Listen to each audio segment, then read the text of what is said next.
Всем доброго дня! Установили водородный генератор от компании H2 Element вот на такую машину. Автобус ПАС Вектор. Вот стоит сам генератор, баблер. Водород выделяется. Все как положено.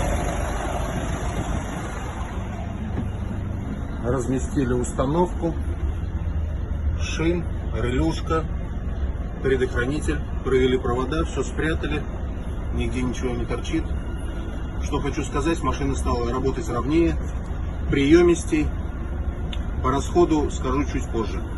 Сегодня у нас 6 мая, установили 5